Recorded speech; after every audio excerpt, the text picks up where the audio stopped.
공산주의 이후 여러 국가들이 어떻게 민주주의로 이행했는지 궁금하셨던 적 있으신가요? 자세히 알아보도록 하겠습니다.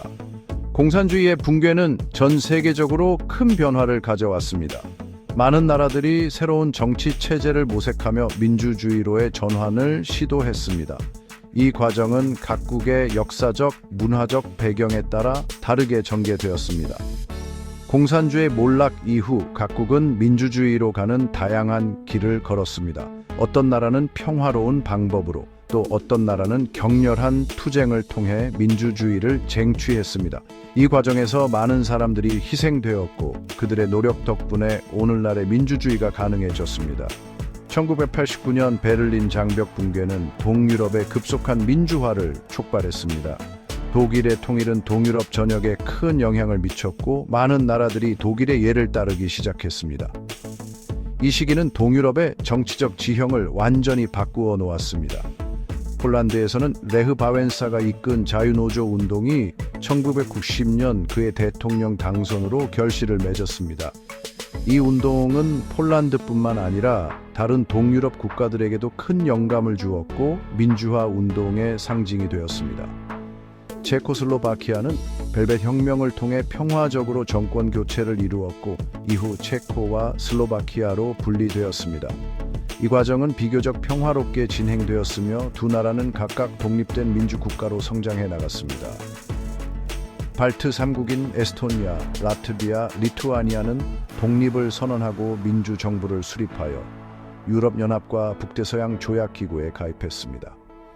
이들은 소련의 지배에서 벗어나 독립을 쟁취한 후 빠르게 서구와의 협력을 강화했습니다. 유럽연합과 북대서양 조약기구에 가입했습니다. 이로써 발트 3국은 국제사회에서 중요한 위치를 차지하게 되었고 경제적, 정치적으로 안정된 국가로 성장할 수 있었습니다. 보리스 옐친 시대 러시아의 민주주의 실험은 불안정으로 얼룩졌습니다. 러시아는 공산주의의 붕괴 이후 새로운 정치 체제를 모색했지만 경제적 어려움과 정치적 혼란으로 인해 많은 어려움을 겪었습니다.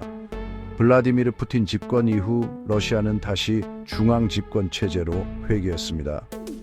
중앙아시아의 민주화는 더뎠습니다. 이 지역은 여전히 권위주의 정권이 지배하고 있으며 민주주의로의 전환은 더딘 속도로 진행되고 있습니다. 카자흐스탄과 우즈베키스탄 같은 국가들은 독립 이후에도 권위주의 정권을 유지했습니다. 이들 국가는 여전히 강력한 지도자 중심의 정치 체제를 유지하고 있으며 민주주의로의 전환은 요원해 보입니다. 중국은 1989년 천안문 사태 이후 민주화 요구를 억압하면서도 경제 개혁을 추진하며 일당 체제를 공고히 했습니다. 중국은 경제적으로는 큰 성장을 이루었지만 정치적으로는 여전히 강력한 통제를 유지하고 있습니다. 경제 개혁을 추진하며 일당 체제를 공고히 했습니다.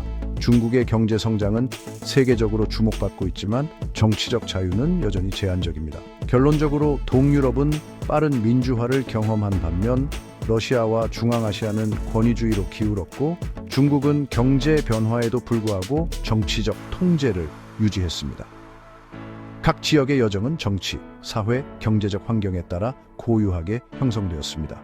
중국은 경제 변화에도 불구하고 정치적 통제를 유지했습니다.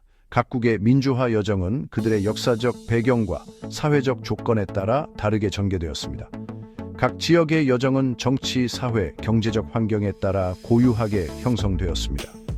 이처럼 공산주의 몰락 이후의 민주화 과정은 각국의 특수한 상황에 따라 다르게 전개되었으며 오늘날의 정치적 지형을 형성하는 데 중요한 역할을 했습니다.